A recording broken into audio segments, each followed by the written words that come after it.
Nama kecil Kiai Haji Ahmad Dahlan adalah Muhammad Darwis. Dia merupakan anak keempat dari 7 orang bersaudara yang keseluruhan saudaranya perempuan, kecuali adik bungsunya. Dia termasuk keturunan yang ke-12 dari Maulana Malik Ibrahim, salah seorang yang terkemuka di antara Wali Songo, yaitu pelopor penyebaran agama Islam di Jawa.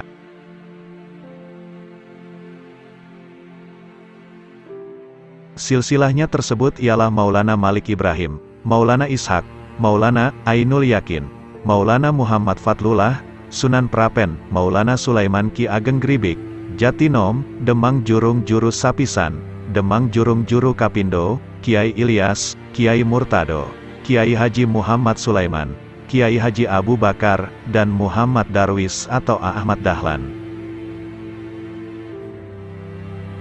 Pada umur 15 tahun, dia pergi haji dan tinggal di Mekah selama 5 tahun. Pada periode ini, Ahmad Dahlan mulai berinteraksi dengan pemikiran-pemikiran pembaharu dalam Islam, seperti Muhammad Abduh, Al-Afghani, Rashid Ridho dan Ibnu Taimiyah. Ketika pulang kembali ke kampungnya tahun 1888, ia berganti nama menjadi Ahmad Dahlan. Sepulang dari Mekah, dia menikah dengan Siti Walidah, sepupunya sendiri, anak Kiai Penghulu Haji Fadil, yang kelak dikenal dengan Nyai Ahmad Dahlan, seorang pahlawan nasional dan pendiri Aisyah. Dari perkawinannya dengan Siti Walidah, Kiai Haji Ahmad Dahlan mendapat 6 orang anak, yaitu Johanah, Siraj Dahlan, Siti Busro, Irfan Dahlan, Siti Aisyah, Siti Zaharah. Di samping itu Kiai Haji Ahmad Dahlan pernah pula menikahi Nyai Abdullah, janda Haji Abdullah.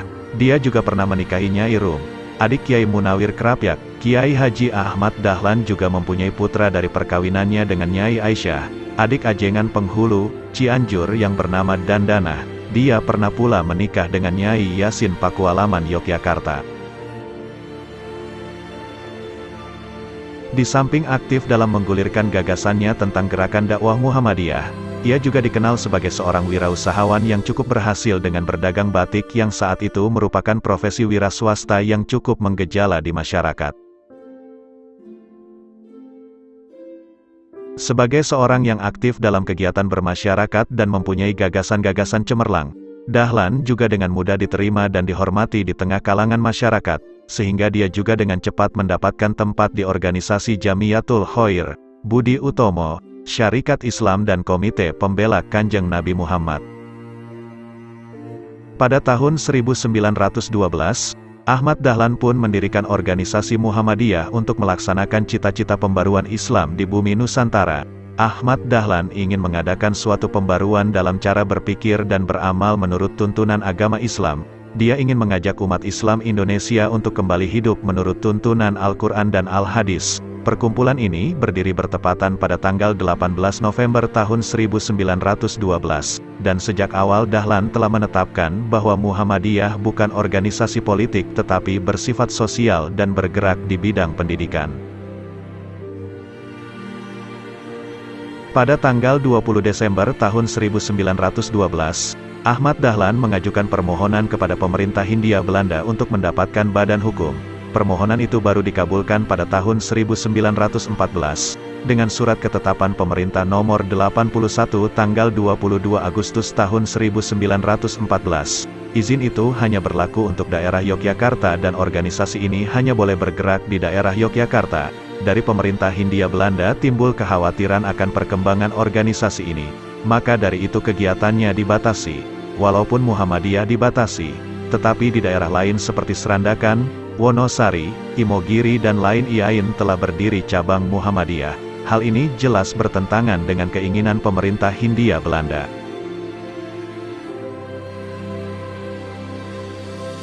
Untuk mengatasinya, maka Kiai Haji Ahmad Dahlan menyiasatinya dengan menganjurkan agar cabang Muhammadiyah di luar Yogyakarta memakai nama lain.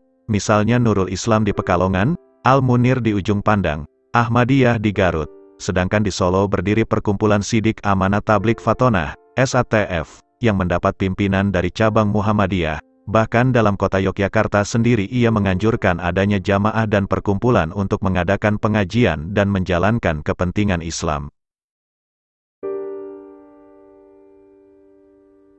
Gagasan pembaharuan Muhammadiyah disebarluaskan oleh Ahmad Dahlan dengan mengadakan tablik ke berbagai kota. Di samping juga melalui relasi-relasi dagang yang dimilikinya, gagasan ini ternyata mendapatkan sambutan yang besar dari masyarakat di berbagai kota di Indonesia. Ulama-ulama dari berbagai daerah lain berdatangan kepadanya untuk menyatakan dukungan terhadap Muhammadiyah. Muhammadiyah makin lama makin berkembang hampir di seluruh Indonesia. Oleh karena itu, pada tanggal 7 Mei tahun 1921, Dahlan mengajukan permohonan kepada pemerintah Hindia Belanda untuk mendirikan cabang-cabang Muhammadiyah di seluruh Indonesia. Permohonan ini dikabulkan oleh pemerintah Hindia Belanda pada tanggal 2 September tahun 1921.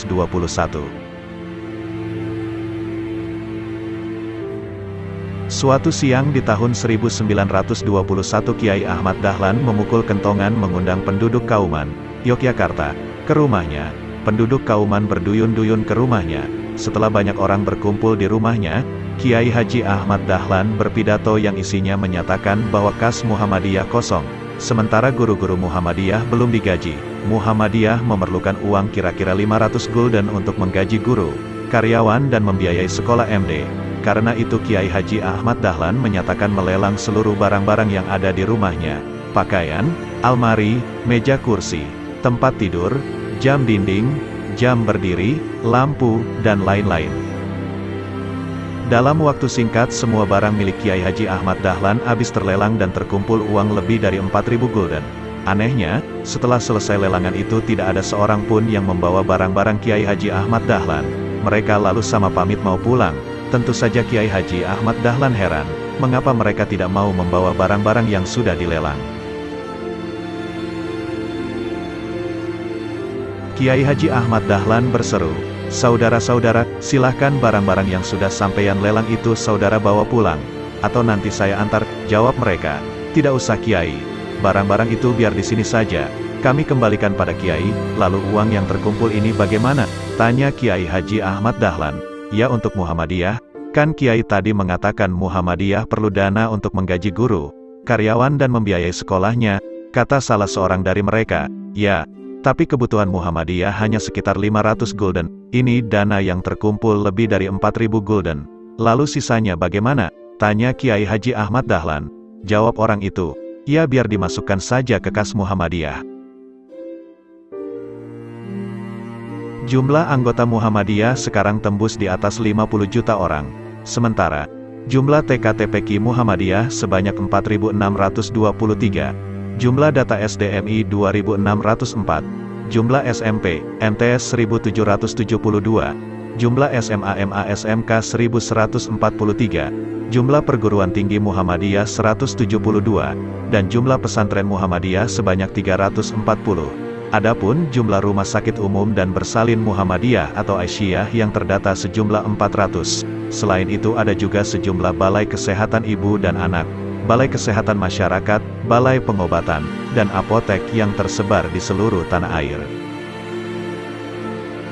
Ketua Bidang Ekonomi Pimpinan Pusat Muhammadiyah, Buya Anwar Abbas menyebutkan, bahwa dana kes perserikatan yang tersimpan di sejumlah bank syariah sebesar 15 triliun rupiah, sedang nilai asetnya mencapai 400 rupiah triliun, baik yang berupa tanah, bangunan, dan kendaraan. Santer beredar kabar bahwa Muhammadiyah berencana membentuk bank syariah sendiri pada 2022.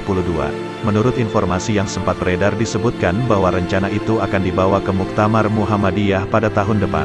Saat ini, Muhammadiyah tengah mengkaji rencana itu. Bahkan, kajian dikabarkan sudah melibatkan beberapa pengurus di sejumlah daerah. Muhammadiyah ingin bank syariah hasil bentukan nanti fokus ke pengembangan ekonomi masyarakat berekonomi rendah dan UMKM.